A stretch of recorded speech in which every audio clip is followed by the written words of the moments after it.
Iran से शांति वार्ता fail होने के बाद आज सीज फायर पर बड़ा ऐलान कर सकते हैं डोनाल्ड ट्रंप। मियामी से वॉशिंगटन के लिए रवाना हुए। ट्रंप के ऐलान से पहले यूएस सेंट्रल कमांड ने ईरान के लिए जारी की चेतावनी। पोस्ट कर कहा, भारतीय समय के मुताबिक शाम 7:30 बजे से शुरू होगी नाकाबंदी। ईरान की सेना ने दिया यूएस सेंट्रल कमांड की चेतावनी का जवाब। का हॉर्मुज की तरफ सैन्य जहाज आए तो युद्ध विराम का होगा उल्लंघन। 21 घंटे तक चली शांति वार्ता फेल होने के बाद बोले ईरान के विदेश मंत्री। कहा, हमने सद्भावनापूर्वक बातचीत की, लेकिन अमेरिका अपनी शर्तें थोपने पर आमादा था। अमेरिका से शांति वार्ता फेल होने के बाद बोले ईरान के राष्ट्रपति पेजेश्कियान। कहा, ईरान के अधिकार को मान्यता देने पर ही अमेरिका से संभव होगी डील। युद्ध खत्म करने के लिए अमेरिका से बातचीत टूटने के बाद ईरान की राजधानी में सड़कों पर उतरे लोग। हजारों लोगों ने ईरान की सरकार के समर्थन में की नारेबाजी। हॉर्मुज से गुजरने वाले जहाजों को अमेरिका की चेतावनी के बाद आईआरजीसी का पलटवार। कहा, अगर अमेरिका ने कार्रवाई की तो ईरान की नेवी तैयार है। ईरान और अमेरिका की वार्ता विफल होने के बाद हॉर्मुज स्ट्रेट में फिर दिखे जहाज। समझौता न हो पाने के बाद इलाके में जहाजों का वीडियो आया सामने। हॉर्मुज को लेकर ईरान का बड़ा दावा। वापस लौटे पाकिस्तानी झंडे के तहत चल रहे 2 तेल के टैंकर। हॉर्मुज होकर जाने का नहीं दिया गया रास्ता। स्ट्रेट ऑफ हॉर्मुज का ताजा ड्रोन विजुअल आया सामने। तस्वीरों में दिखा पूरे समुद्री इलाके पर ईरानी सुरक्षा बलों का नियंत्रण। हॉर्मुज न खोलने पर ईरान पर भड़के ट्रंप। बोले, ईरान ने हॉर्मुज खोलने का वादा तोड़ा, नहीं झुका तो हमारे पास विकल्प है। ट्रंप ने दूसरे देशों को भी दी चेतावनी। कहा, अमेरिकी नौसेना हॉर्मुज स्ट्रेट से गुजरने की कोशिश करने वाले सभी जहाजों की नाकाबंदी की प्रक्रिया शुरू कर रहा है। तुर्की के राष्ट्रपति एर्दोगन की इजरायल को चेतावनी। कहा, आग से खेलना बंद करे इजरायल। अब ईरान और लेबनान पर हमले को तुर्की पर हमला माना जाएगा। राष्ट्रपति ट्रंप ने चीन पर ईरान को हथियार भेजने का लगाया आरोप। कहा, अगर ईरान का समर्थन नहीं रुका तो चीन पर 50% का लगाएंगे टैरिफ। आयतुल्लाह खामेनेई की मौत के बाद समर्थन देने के लिए भारत में ईरान की सर्वोच्च नेता इलाही ने कहा, शुक्रिया। बोले, सच की कोई सीमा नहीं होती। पश्चिमी एशिया में तनाव के बीच सऊदी विदेश मंत्रालय का बड़ा बयान। कहा, अपने क्षेत्रों की रक्षा के लिए जरूरी कदम उठाएगा सऊदी अरब। ईरानी संसद के स्पीकर का वार्ता को लेकर बयान। बोले, हमारी नीयत सही है पर अमेरिका पर भरोसा नहीं रहा। उन्हें फैसला करना है कि विश्वास जीतना है या नहीं। डील न होने पर ईरान को ट्रंप की धमकी। कहा, ईरान को उचित समय पर खत्म करने के लिए तैयार है अमेरिका। अमेरिकी राष्ट्रपति ट्रंप ने कहा, परमाणु हथियार का मुद्दा जो सबसे जरूरी था उस पर सहमत नहीं हुआ ईरान। उन्हें कभी विकल्प वेपन नहीं मिलेगा। ऑस्ट्रेलिया ने यूएस ईरान से की सीज फायर जारी रखने की अपील। कहा, युद्ध से मानवता और ग्लोबल इकोनॉमी पर पड़ रहा है असर। अमेरिका ईरान की शांति वार्ता में पाकिस्तान के फेल होने के बाद पुतिन ने मध्यस्थता का दिया ऑफर। पुतिन ने ईरान के राष्ट्रपति मसूद पेजेश्कियान से फोन पर की बात। इजरायली सांसद ज्विका फोगल ने अमेरिका के राष्ट्रपति ट्रंप पर कसा तंज। कहा, अगर गोली चलानी हो तो चलाओ, बातों में मत उलझो। हिजबुल्लाह पर इजरायल के हमलों के बीच लेबनान के वॉर जोन में पहुंचे इजरायली प्रधानमंत्री बेंजामिन नेतन्याहू सैनिकों का हौसला अफजाई करते नजर आए। हिजबुल्लाह का दावा, वेस्ट बैंक में इजरायली सेना पर किए 2 ड्रोन हमले, सैन्य वाहनों को भी बनाया निशाना। साउथ लेबनान के काना शहर को इजरायल ने बनाया निशाना। भीषण एयर स्ट्राइक में कई रिहायशी इमारतें पूरी तरह से तबाह। साउथ लेबनान में इजरायल ने फिर किया हमला। आईडीएफ ने बमबारी कर हिजबुल्लाह के मिसाइल लॉन्चिंग साइट को किया तबाह। फिलिस्तीन के वेस्ट बैंक में इजरायल की बड़ी कार्रवाई। आईडीएफ ने तुलकर्म कैंप को बम से उड़ाया, भारी मात्रा में विस्फोटक जब्त। दुबई में विदेश मंत्री एस जयशंकर ने यूएई के राष्ट्रपति से की मुलाकात। तेल गैस की आपूर्ति बहाल करने और वहां रह रहे भारतीयों की सुरक्षा सुनिश्चित करने पर हुई चर्चा। विदेश मंत्री एस जयशंकर ने यूएई में राष्ट्रपति के अलावा क्राउन प्रिंस और रक्षा मंत्री से भी की मुलाकात। रणनीतिक साझेदारी को और मजबूत करने पर जोर। सऊदी अरब ने पूर्व पश्चिम तेल पाइपलाइन की पूरी क्षमता बहाल की। प्रतिदिन करीब 70 लाख बैरल तेल होगा सप्लाई।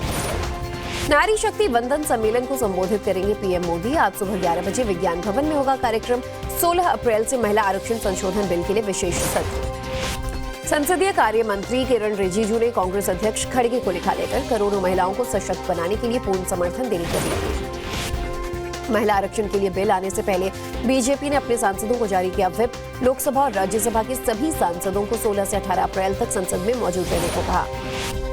कोटा में लोकसभा अध्यक्ष ओम बिरला ने डॉक्टर बीआर अम्बेडकर की प्रतिमा का किया अनावरण। बाबा साहेब की 135वीं जयंती पर था कार्यक्रम। बिहार में पार्टी विधायक दल के नेता ने चुनाव में शिवराज सिंह चौहान को मिली बड़ी जिम्मेदारी। बीजेपी संसदीय बोर्ड ने शिवराज सिंह को पर्यवेक्षक नियुक्त किया। नीतीश कुमार ने 14 अप्रैल को बुलाई कैबिनेट की बैठक। अपनी सरकार की कैबिनेट को अंतिम बैठक करेंगे नीतीश, मंत्रियों से बातचीत कर लेंगे विदा।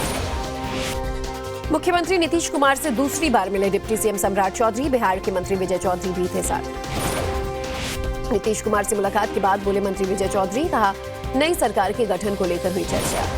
तेजस्वी यादव का बयान, कहा बिहार में कौन सीएम होगा ये दिल्ली में तय होगा। बोले जो भी सीएम बनेगा उसको जनता ने जनादेश नहीं दिया है। तेजस्वी यादव पर बीजेपी नेता मुख्तार अब्बास नकवी का पलटवार, कहा नीतीश का जितना लंबा सियासी सफर है तेजस्वी की उतनी उम्र भी नहीं है। सिलीगुड़ी में पीएम मोदी का ममता सरकार पर हमला, कहा इस सरकार ने मदरसों के लिए 6,000 करोड़ का बजट दिया, लेकिन उत्तर बंगाल के लिए पर्याप्त बजट नहीं देगी। सिलीगुड़ी में पीएम मोदी का टीएमसी सरकार पर हमला, ममता सरकार को दिया बड़ा अल्टीमेटम, कहा 4 मई के बाद टीएमसी के गुंडों का होगा हिस्सा। पश्चिम बंगाल के लिए बीजेपी ने बदला अपना मंत्र, पीएम मोदी ने कहा बंगाल में बीजेपी का फॉर्मूला होगा सबका साथ सबका विकास और टीएमसी के लुटेरों का पूरा हिस्सा। प्रधानमंत्री मोदी ने शेयर किया सिलीगुड़ी में रैली से पहले का वीडियो, समर्थकों की भीड़ का वीडियो साझा कर लिखा बीजेपी के प्रति लोगों का उत्साह अकल्पनीय है। पश्चिम बंगाल के पूर्व मेदिनीपुर में सीएम योगी ने की जनसभा, कहा हमारा राष्ट्रगीत और राष्ट्रगान भी बंगाल की धरती में ही है। सीएम योगी ने पश्चिम बंगाल के बांकुड़ा में जनसभा को किया संबोधित, कहा बंगाल में परिवर्तन होगा, यहाँ की दुर्दशा देखकर दुख होता है। सीएम योगी ने कहा टीएमसी ने बंगाल को तुष्टीकरण, लूट खसोट, अराजकता की धरती बना दिया है। आज से 8-9 साल पहले यूपी में भी ऐसा ही होता था। सीएम योगी ने कोलकाता के मेयर पर साधा निशाना, बोले कोलकाता के मेयर ने कहा था कि बंगाल की आधी आबादी उर्दू बोलेगी, मतलब वो बांग्ला भाषा को मिटाना चाहते हैं। बीजेपी नेता शुवेंदु अधिकारी की बड़ा दावा, पूर्व मेदिनीपुर को बताया बीजेपी का गढ़, कहा पश्चिम बंगाल में 177 सीट जीतेगी बीजेपी। पश्चिम बंगाल के खंडघोष में ममता बनर्जी का केंद्र पर हमला, कहा हम बजट सत्र के दौरान ही 7वें वेतन आयोग की घोषणा कर चुके हैं। टीएमसी में शामिल हुए नेताजी सुभाष चंद्र बोस के परपोते चंद्र कुमार बोस, कोलकाता में कीर्ति आजाद की मौजूदगी में ली पार्टी की सदस्यता। पुरुलिया में कांग्रेस नेता गुलाम अहमद मीर का बड़ा बयान, कहा 20 साल बाद 294 सीटों पर लड़ रही कांग्रेस, जनता करेगी फैसला। 17 अप्रैल को पश्चिम बंगाल के चुनाव प्रचार करेंगी प्रियंका गांधी, मालदा जिले के मोथाबारी, मालतीपुर और सुजापुर में प्रियंका की चुनावी रैली। 14 अप्रैल से बंगाल के चुनाव प्रचार में राहुल गांधी की एंट्री, रायगंज, मालदा और शमशेरगंज में 3 जनसभाओं को करेंगे संबोधित। पश्चिम बंगाल में मतदान के लिए तैनात किए गए बुलेट प्रूफ वाहन, जम्मू कश्मीर में बीएसएफ द्वारा इस्तेमाल किए जाने वाले वाहनों को पहुंचाया गया बंगाल। विधानसभा चुनाव को लेकर पश्चिम बंगाल के बांकुड़ा में सुरक्षा व्यवस्था कड़ी, जिला प्रशासन ने बढ़ाई सख्ती, वाहनों की ली जा रही तलाशी। मदुरई में बीजेपी अध्यक्ष नितिन नवीन का रोड शो, भारी संख्या में उमड़े लोग, एनडीए के उम्मीदवारों के समर्थन में मांगे वोट। तमिलनाडु बीजेपी के चुनाव प्रभारी और केंद्रीय मंत्री पीयूष गोयल ने तंजावुर में किया रोड शो, वोटर से की एनडीए उम्मीदवारों को समर्थन देने की अपील। कन्याकुमारी में टीवी के चीफ विजय ने निकाला रोड शो, साइकिल चलाते हुए समर्थकों का किया अभिवादन, सड़कों पर उमड़ी थी। गुजरात के सीएम भूपेंद्र पटेल नगर निकाय चुनाव प्रचार में उतरे, 15 नगर पालिकाओं में बीजेपी उम्मीदवारों के लिए जनसेवा संकल्प अभियान का किया आगाज। यूपी के सियासी मुद्दों को लेकर गृह मंत्री शाह के घर अहम बैठक, यूपी बीजेपी अध्यक्ष पंकज चौधरी हुए शामिल, मंत्रिमंडल और संगठन की नई टीम को लेकर चर्चा। योगी मंत्रिमंडल में जल्द हो सकता है बड़ा फेरबदल, दिल्ली से लेकर लखनऊ तक बैठकों का दौर जारी, नेताओं के जमीनी फीडबैक पर चर्चा। वाराणसी में सुबह सपा के नेता ने थानेदार को हड़काया, सस्पेंड कराने की दी धमकी। पार्टी के युवा मोर्चा का अध्यक्ष है रुद्र राजन राजभर। सपा सांसद डिंपल यादव ने बीजेपी पर बोला हमला, कहा पंचायत चुनाव करवाने से डर रही है योगी सरकार, क्योंकि पंचायत चुनाव हुए तो हारेगी बीजेपी। सीएम धामी ने दिल्ली देहरादून एक्सप्रेसवे के उद्घाटन की तैयारियों का लिया जायजा, 14 अप्रैल को मार्ग का उद्घाटन करेंगे पीएम मोदी। देहरादून में सीएम पुष्कर सिंह धामी ने डाटकाली मंदिर में किए दर्शन, विधि विधान से पूजा कर मुख्यमंत्री ने लिया देवी का आशीर्वाद। कर्नाटक कांग्रेस के विधायक पहुंचे दिल्ली, हाईकमान से मिलने की कोशिश, कैबिनेट में बड़ी फेरबदल की मांग। कर्नाटक कांग्रेस एमएलए के दिल्ली पहुंचने पर सीएम सिद्धरमैया ने किया पोस्ट, कहा मंत्री पद के उम्मीदवारों को दिल्ली जाने में कुछ भी गलत नहीं। अकाली नेता विक्रम मजीठिया ने वीडियो पोस्ट कर आप पर साधा निशाना, तस्वीरों में सड़क पर नशे में धुत दिखे 2 युवक, नशाबंदी को लेकर मान सरकार पर कसा तंज। कोडीन कफ सिरप तस्करी मामले में सोनभद्र एसआईटी को बड़ी सफलता, क्रॉस बॉर्डर ड्रग नेटवर्क का खुलासा, आरोपी पिता पुत्र गिरफ्तार। जानी मानी गायिका आशा भोसले का बयान, 2 साल की उम्र में निधन, मल्टीपल ऑर्गन फेलियर के वजह से मुंबई के ब्रीच कैंडी अस्पताल में ली आखिरी सांस। आशा भोसले के घर पर आज सुबह 11 बजे से होंगे उनके अंतिम दर्शन, शाम 4 बजे मुंबई के शिवाजी पार्क में किया जाएगा अंतिम संस्कार। राष्ट्रपति द्रौपदी मुर्मू ने कहा, आशा भोसले के निधन से संगीत की दुनिया में बड़ा खालीपन, बोली उनका संगीत हमेशा जीवित रहेगा। पीएम मोदी ने आशा भोसले के निधन पर दुख जताते हुए लिखा, उनके सफर ने हमारी सांस्कृतिक विरासत को समृद्ध किया, उनके साथ हुई मुलाकातों को हमेशा संजो के रखूंगा। आशा भोसले के निधन पर अमित शाह ने दुख जताया, पुरानी तस्वीरें साझा करते हुए लिखा, उनकी आवाज में जितनी कोमलता थी, व्यवहार में भी उतनी ही सादगी थी। आशा भोसले के घर पहुंचे मुख्यमंत्री देवेंद्र फडणवीस, आशा ताई को श्रद्धांजलि अर्पित की, परिवार से मिलकर संवेदना प्रकट की। राहुल गांधी ने कहा, आशा भोसले आवाज के माध्यम से उनकी कला हमारे बीच अमर रहेगी, मेरी संवेदनाएं उनके शोकाकुल प्रियजनों और प्रशंसकों के साथ। वाराणसी में गंगा आरती के दौरान आशा भोसले को दी गई श्रद्धांजलि, ताई की आत्मा की शांति के लिए लोगों ने मां गंगा से की प्रार्थना। पुरी के बीच पर भी आशा ताई को दी गई भावभीनी श्रद्धांजलि, कलाकार सुदर्शन पटनायक ने बनाई उनकी विशेष सैंड आर्ट। आशा भोसले के निधन पर एक्टर आमिर खान ने भी जताया शोक, कहा गायकी के एक युग का हो गया है अंत, पूरी दुनिया का हुआ नुकसान। नंदीग्राम सहकारी चुनाव में हिंसा के मामले में कार्रवाई, एफआईआर में नामजद 4 आरोपियों को एनआईए ने किया समन।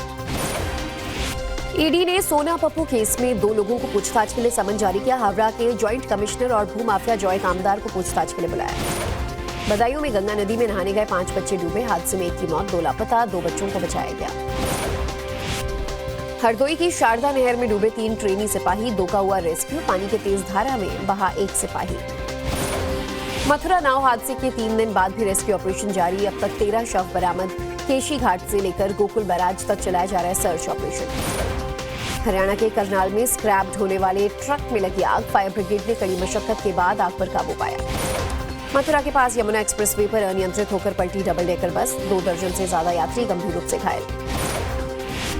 यूपी के इटावा में प्रेमिका को किया नजरबंद तो मोबाइल टावर पर चढ़ा शख्स, पुलिस के समझाने पर करीब 1 घंटे बाद नीचे उतरा। राजस्थान के कोटा से आया हैरान करने वाला मामला, चंद्रलोई नदी के पास मगरमच्छ पर सुतली बम फेंकते नजर आए कुछ लोग, पुलिस ने मामले की जांच शुरू की। यूपी के फिरोजाबाद में आवारा कुत्ते ने 12 साल के बच्चे पर किया अटैक, घायल हुआ बच्चा, सीसीटीवी वीडियो आया सामने। यूपी के संभल में महिला की हत्या, पति पर पीट कर मौत के घाट उतारने का आरोप, पुलिस ने किया गिरफ्तार। झारखंड के बोकारो में एक साथ 28 पुलिसकर्मी निलंबित, पिंडरजोरा थाने में थे पदस्थापित युवती का कंकाल मिलने के मामले में लापरवाही का मामला। इटावा में 2 अलग अलग जगहों पर आग की घटना, सैकड़ों बीघा फसल जलकर खाक, सैफई में हाई टेंशन लाइन से चिंगारी गिरने की वजह से हुआ हादसा। यूपी के रामपुर में गेहूं की फसल में लगी भीषण आग, करीब 12 एकड़ की फसल में लगी भीषण आग। उन्नाव में गेहूं के खेत में लगी भीषण आग, करीब 1.5 बीघा फसल जलकर खाक, दमकल विभाग की टीम मौके पर पहुंची। यूपी के उन्नाव में पुलिस और सर्विलांस की बड़ी कार्रवाई, चेकिंग के दौरान 50 किलो गांजा बरामद, 2 शातिर तस्कर गिरफ्तार। यूपी के गाजियाबाद में मामा ने रिश्तों का किया खून, 4 साल की भांजी की गला घोंटकर हत्या, कार के नीचे मिला मासूम का शव। गोरखपुर में छेड़खानी का विरोध करने पर युवती के भाई की पिटाई, युवती मदद की गुहार लगाती रही, लोग वीडियो बनाते रहे। ग्रेटर नोएडा में एक महिला से चेन लूट का वीडियो आया सामने, बाइक सवार बदमाश चेन छीनकर हुआ फरार। आयुष शेट्टी को सिल्वर मेडल से करना पड़ा संतोष, बैडमिंटन एशिया चैंपियनशिप फाइनल में हार के बाद रचा इतिहास, 61 साल बाद दिलाया मेडल।